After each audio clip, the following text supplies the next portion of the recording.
Bethesda have just released their latest update for Starfield. This is the May the 15th update, and it has already been out for a few weeks now on the Steam's beta branch. We have gone over it there, but this one comes with a whole host of new bug fixes, over 150 fixes.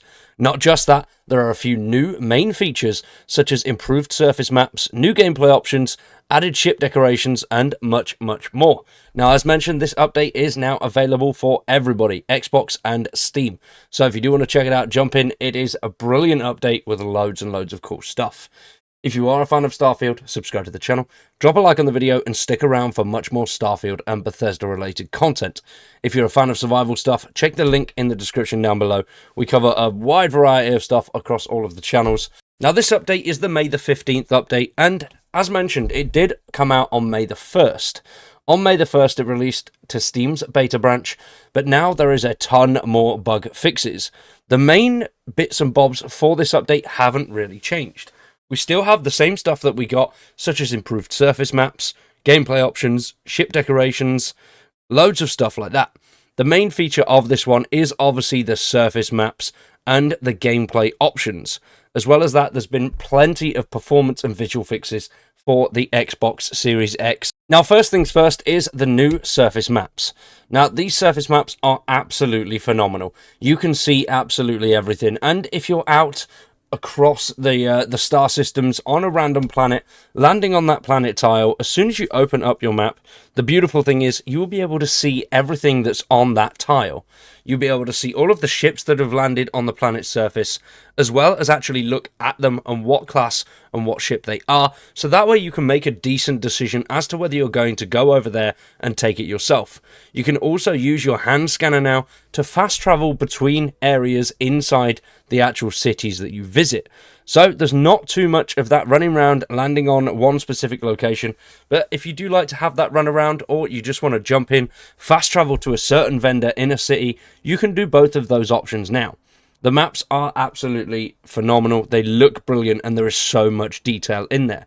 This definitely should have been something that was added with the game. Now, for those new gameplay options, if you do like a bit of an extra challenge, or just want some serious XP gains, we've done a video for that, by the way. That is in the top right hand corner right now. You can change all of your gameplay settings. Absolutely everything is available to change, which is brilliant. It works so well, and you can do all sorts with it. This is for every single person's playstyle. I've tweaked the settings so many times, and there are so many different ways that you can do this. There's even now an option to increase the vendor credits up to a maximum of 25,000 credits per vendor, which is so beautiful. And alongside that, another massive addition to this update is ship decoration. They've also added a new modular piece that can be fitted to all of your ships, which is a blank slate, so you can build that exactly how you want to. As well as that, it's basically turning your ship into an outpost. So everything that you can do decoration-wise in an outpost, you will now be able to do on the interior of your ships as well.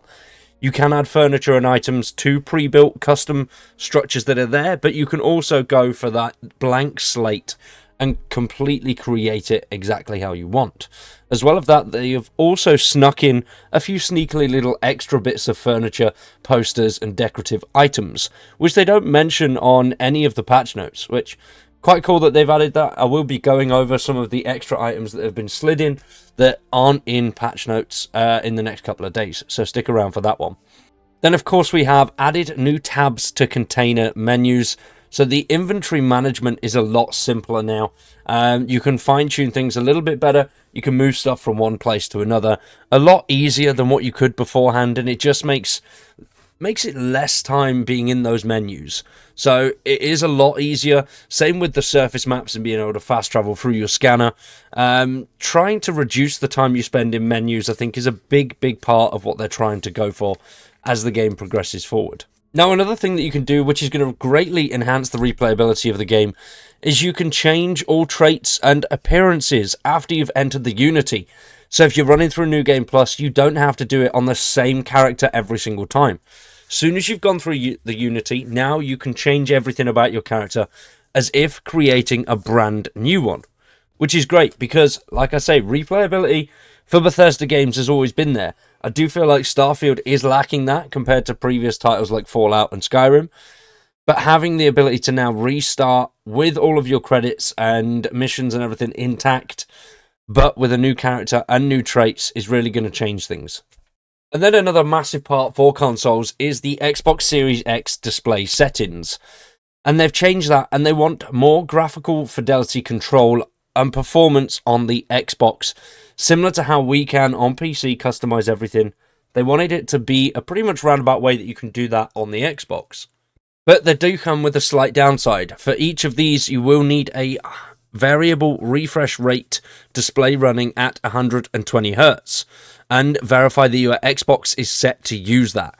If you do have things set up that way, Starfield will now default to a frame rate target of 40, whilst keeping the priority of full visuals. But you can now choose between a 30, 40, 60 or uncapped frame rate for the VRR displays.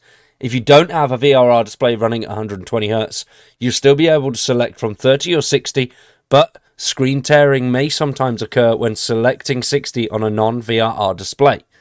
You can now also prioritize visuals and performance whilst trying to maintain that frame target. If you do choose a target rate of 60 or above, they do recommend changing this to performance, which will prioritize visuals, keeping the highest resolution while maintaining full detail for special effects, lighting, and crowds. Prioritizing the performance lowers internal resolution and detail for special effects, lighting, and crowds, and both modes may adjust internal resolution dynamically when scenes or actions get heavier as well. When switching between the modes, you will definitely see a lighting change briefly as the system catches up to the new mode. You can now also toggle between VSync on or off, and choosing off will separate the game frames from the monitor's refresh rate and may result in screen tearing. But if you leave that on, synchronization to the frame rate's monitor's refresh rate will avoid screen tearing, but will limit the number of frames. Now, as mentioned, there is a ton of bug fixes. Loads of general, gameplay, UI, graphic, outpost, quest, and audio fixes are in this. If you do want to see the full patch notes with every single fix that is in there, I would recommend checking out the link in the description down below. There's tons and tons of stuff. Obviously, loads of stuff has been added, addressed, fixed, and reworked. So if you were having any quest issues, there's over 30 quest fixes to this update. So hopefully that does fine-tune and push out a lot of those quest issues that people were having. But we will have to wait and see on that one.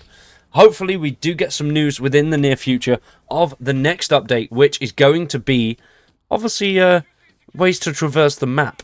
They have pushed out a little bit in a previous video going over what we're going to be seeing in the future, and traversal aspects are a main part of that. We will be getting vehicles, and of course Shattered Space will be coming apparently now in the fall.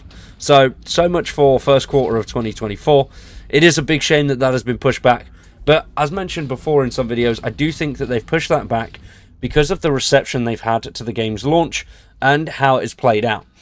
There is a lot less freedom in Starfield than there is games like Fallout and Skyrim, I think anyway.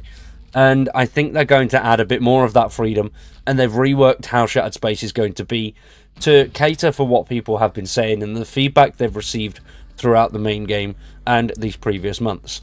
But what do you guys think? Are you excited for Shattered Space and the future of Starfield? Let me know in the comments down below. For now though, I've been Cowboy, you've been awesome, thanks for watching, and we'll see you in the next one.